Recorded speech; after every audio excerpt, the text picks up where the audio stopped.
C'était censé être un nouvel axe d'alliés capable de défier la domination occidentale, un collectif de pays tous influencés par la Russie, que Vladimir Poutine pourrait utiliser pour accentuer ses menaces envers l'Occident, et se battre pour ce qu'il considère comme sa place légitime à la tête de la table géopolitique, grâce à des alliances soigneusement choisies. Vladimir Poutine pensait qu'il se manœuvrait lentement vers une position qui verrait la Russie devenir la nation la plus dominante du monde. Vladimir Poutine avait tort. Le dirigeant russe vient de traverser une semaine infernale au cours de laquelle ses alliés sont tombés comme des mouches. D'abord, c'était le président vénézuélien Nicolás Maduro. Ensuite, l'Iran. Le régime iranien s'effondre alors que le pays sombre dans le chaos au milieu de manifestations massives. Depuis plus d'une semaine, le régime iranien est contraint d'encaisser une vague de manifestations déclenchée par la colère face à l'effondrement de l'économie du pays. Et il ne semble pas que ces manifestations vont se terminer de sitôt. Selon la British Broadcasting Corporation, les militants des droits de l'homme affirment que des manifestations ont eu lieu dans 26 des 31 provinces d'Iran, rien que pendant la semaine précédant le 5 janvier. Et l'Iran n'a pas réussi à apaiser l'indignation générale. Malheureusement, jusqu'à 35 personnes ont perdu la vie. Cependant, on est loin du genre de répression brutale que le régime du pays devrait exercer pour réduire son propre peuple au silence par la force. Les manifestations ont débuté le 28 décembre des commerçants iraniens, envahissant les rues de Téhéran après la chute du rial. Chutant fortement face au dollar américain, la monnaie a atteint des niveaux historiquement bas. Cela s'est produit alors que l'inflation en Iran atteignait 40% et que les sanctions contre le programme nucléaire iranien se faisaient durement sentir. L'inflation alimentaire atteint 70% et selon la British Broadcasting Corporation, le prix d'autres produits essentiels a augmenté, jusqu'à 110%. Les commerçants, rejoints par des étudiants et d'autres opposants, sont vite descendus dans la rue. Les foules scandent des slogans tels que « Mort aux dictateurs », ces mots étant directement adressés au guide suprême de l'Iran, Ali Khamenei. Ces manifestations ont ébranlé le régime iranien jusqu'à ses fondements, devenant un événement sismique frappant Khamenei et ses sbires, alors que le pays qu'il dirige traverse sa plus grande faiblesse depuis des années. La corruption est également un problème majeur, comme le rapporte la British Broadcasting Corporation. Des affaires de corruption très médiatisées devant les tribunaux iraniens, impliquant des hauts responsables et leurs familles, ont renforcé la colère du public, et la conviction que certains membres de l'élite profitent de la crise selon le média. Pour l'Iranien moyen, il semble y avoir un sentiment que certains hauts responsables utilisent les sanctions pour obtenir des accords spéciaux, leur permettant de contrôler les importations, les exportations et la circulation du pétrole. C'est une forme de blanchiment d'argent profitant aux élites, tandis que l'Iranien moyen lutte depuis longtemps sous ces pressions accumulées. Elles ont déclenché des manifestations menaçant tout le régime de Khamenei. Ce n'est pas la première fois que le peuple iranien proteste contre ses dirigeants. Comme le souligne Al Jazeera dans un reportage du 5 janvier, après la révolution iranienne, de nombreuses manifestations ont eu lieu de 1979 à la fin des années 1990. Des manifestations étudiantes ont eu lieu en 1999 et début 2000, puis les protestations du mouvement vert iranien en 2009-2010.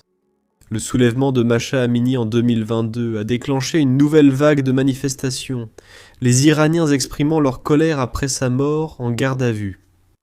Cependant, les manifestations actuelles, les pires depuis le soulèvement d'Amini, semblent différentes. Certains visages dans la foule peuvent être les mêmes que ceux vus les années précédentes, mais le régime iranien ne semble plus avoir le pouvoir de faire taire ceux qui essaient de se débarrasser de Khamenei. Des soulèvements, ayant déjà causé des centaines de morts et des milliers d'arrestations, surviennent désormais presque sans interruption. La grande question est, pourquoi ? Iran International a évoqué dans un rapport du 2 janvier l'avis d'experts estimant que les manifestations montrent un régime proche de l'effondrement. Le média indique que des experts estiment que ces manifestations pourraient affaiblir progressivement la capacité du régime khmer à gouverner. Cela mènera inévitablement à la destruction du système bâti par le guide suprême de l'Iran. Cet effondrement sera déclenché par les problèmes économiques déjà mentionnés. Dani Sitranovich, ex-chef de la branche iranienne du renseignement militaire israélien, affirme que le régime khmer est paralysé par son incapacité à résoudre ses problèmes économiques. Selon Sitranovich, le régime n'a pas de solution miracle aux problèmes économiques en Iran. Selon l'expert en renseignement, une solution temporaire sera inutile car le problème persistera.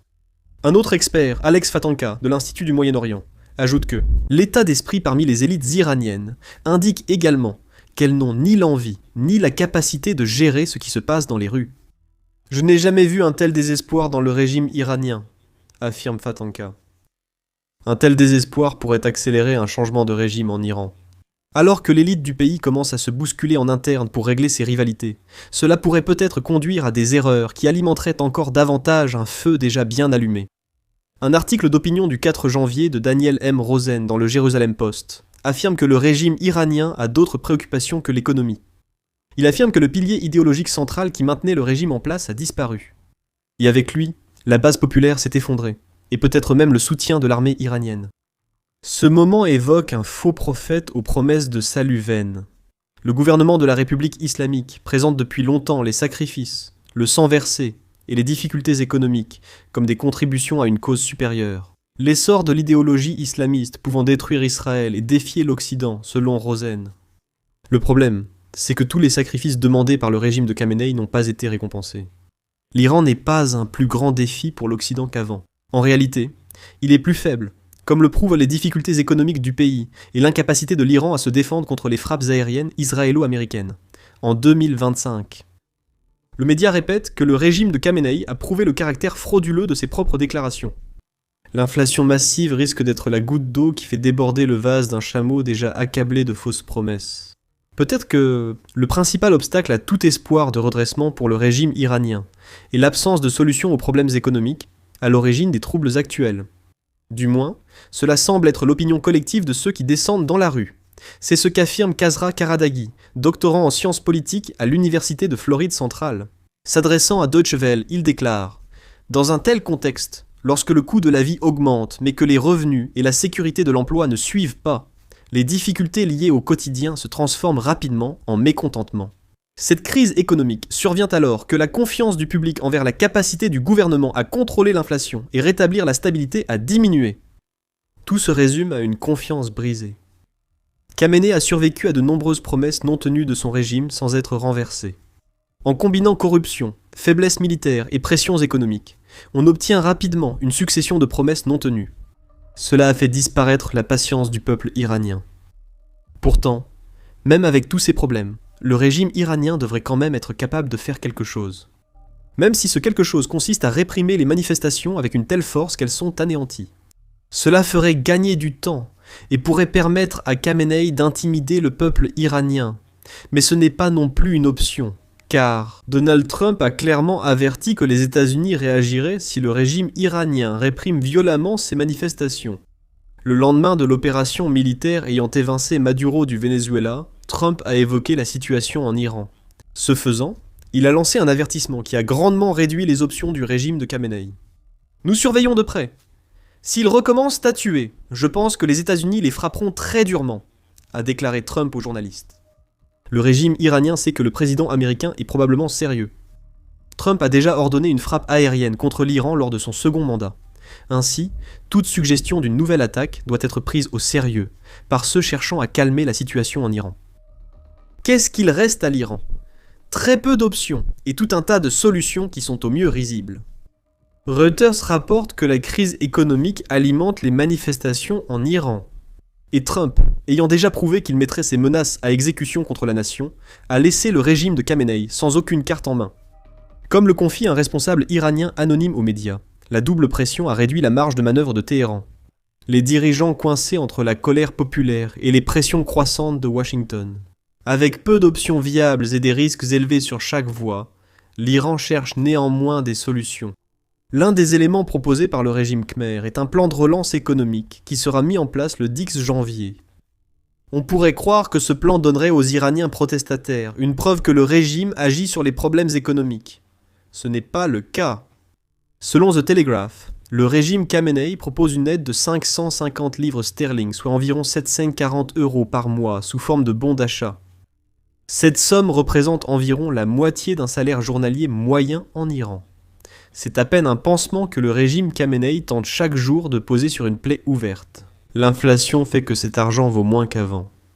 Même si c'est l'une des distributions d'argent les plus ambitieuses du régime iranien, il est peu probable que cela suffise à stopper les manifestations, même temporairement. Le président iranien, Massoud Pezeshkian, a affirmé que l'inflation n'influencerait pas le programme proposé et s'est voulu à l'écoute des préoccupations de son peuple. L'échange direct avec la population, l'écoute de ses attentes et critiques, et la mobilisation de l'opinion publique sont essentiels pour réduire les pressions psychologiques et sociales. C'est ce qu'a affirmé Pezeshkian en présentant l'offre. Mais est-ce vrai? Et même si c'est le cas, d'où viendrait l'argent? Et qu'en attend-il sur le long terme? Ce sont des questions sans vraie réponse, accompagnées de quelques menaces vagues.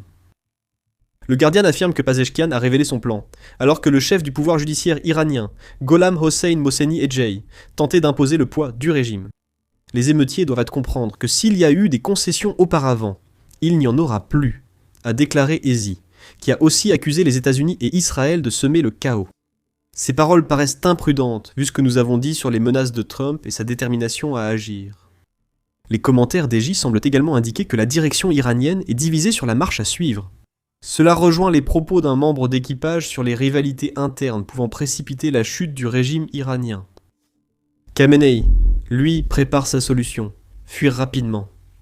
C'est ce qu'affirme un rapport des services de renseignement, partagé par une source anonyme qui s'est confiée au Times. Ce rapport affirme que Khomeini a déjà élaboré un plan pour s'échapper d'Iran avec 20 membres de sa famille et de ses proches collaborateurs. Les forces de sécurité iraniennes n'arrivent pas à réprimer les manifestations actuelles. Le plan prévoirait notamment la mise en place d'un itinéraire de sortie de Téhéran au cas où il ressentirait le besoin de fuir. Cela signifierait que Khamenei accumule des biens et de l'argent à l'étranger pour assurer un passage sécurisé, selon la source. Quant à la destination envisagée par Khamenei, la source du renseignement affirme qu'il n'a qu'une seule destination en tête, Moscou, dans les bras accueillants de Vladimir Poutine. Il est aussi probable qu'il veuille écraser Khamenei dans une étreinte brutale que d'être vraiment heureux de voir le guide suprême d'Iran chez lui. Et toutes les raisons sont liées à ce que nous vous avons dit au début de la vidéo. L'effondrement du régime iranien serait une très mauvaise nouvelle pour Poutine, car cela signifie que l'influence russe au Moyen-Orient, déjà réduite après la chute de Bachar el-Assad en Syrie, disparaîtra presque totalement. Si Khamenei doit fuir, le Guardian et d'autres médias soulignent que la chute de son régime serait désastreuse pour Poutine. En juin 2025, Piotr Sauer l'avait déjà souligné dans une analyse pour ce média. La coopération entre la Russie et l'Iran s'est intensifiée depuis que Poutine a lancé son invasion à grande échelle de l'Ukraine, bien que la Russie se soit abstenue d'armer directement l'Iran, en dehors de la vente d'armes au pays. Elle a accueilli avec enthousiasme les drones Shahed et profité du soutien des instructeurs iraniens pour aider la Russie à fabriquer ses propres copies. Un partenariat stratégique a été formé, permettant à Poutine de renforcer son influence au Moyen-Orient. La Russie a aussi investi des milliards en Iran. Tout cela risque d'être perdu. Comme le souligne Sauer, la Russie pourrait perdre un partenaire stratégique clé et des années de capital politique et économique, compromettant ses ambitions géopolitiques. Depuis 2 ans, Moscou est le principal investisseur étranger en Iran, avec des milliards dans le gaz, l'énergie et les infrastructures. Cela serait menacé si le régime de Téhéran tombait. Ces commentaires ont été faits alors que les États-Unis collaboraient avec Israël pour bombarder les sites nucléaires iraniens. Vous pouvez en savoir plus sur cette frappe, qui a été baptisée Opération Marteau de minuit, dans notre vidéo qui couvre les événements. Cette frappe a affaibli le régime de Khamenei. Certains pensaient qu'il pourrait s'effondrer, mais cela n'a pas eu lieu. L'opération Marteau de minuit a préparé le terrain aux troubles actuels en Iran. Aujourd'hui, la contributrice de Forbes Melek Kailand soutient que les problèmes stratégiques auxquels Poutine faisait face à l'été 2025 persistent. La chute du régime iranien ferait perdre à Poutine un allié clé, multiplicateur de puissance pour la Russie dans le Caucase et au Moyen-Orient. Kailan remarque que l'influence russe en Iran permet à Poutine d'isoler l'Azerbaïdjan, l'Arménie et la Tchétchénie. C'est essentiel pour éviter que d'autres nations s'immiscent dans les pays sous forte influence russe. Cette influence est tellement cruciale pour Poutine que la Russie, avec la Chine, qui a ses propres intérêts liés à l'Iran, ne peut pas permettre un changement de régime en Iran. Et ils ne peuvent certainement pas permettre un changement qui conduirait l'Iran à former quoi que ce soit ressemblant à une démocratie de style occidental. Le problème de Poutine, c'est qu'il n'a peut-être plus le choix. Si le régime khmer ne peut stopper les manifestations, l'issue de son effondrement reste imprévisible. Les États-Unis pourraient utiliser leur puissance et la proximité d'Israël pour inciter l'Iran à établir un gouvernement pro-américain. Quelle que soit la forme que cela pourrait prendre, ou bien les États-Unis pourraient rester en retrait et regarder l'Iran sombrer dans un type de chaos qui éliminerait le pays comme acteur sur la scène géopolitique mondiale. La seconde option serait préférable pour Poutine, car un manque d'implication occidentale pourrait l'aider à s'entendre avec le régime qui viendrait ensuite.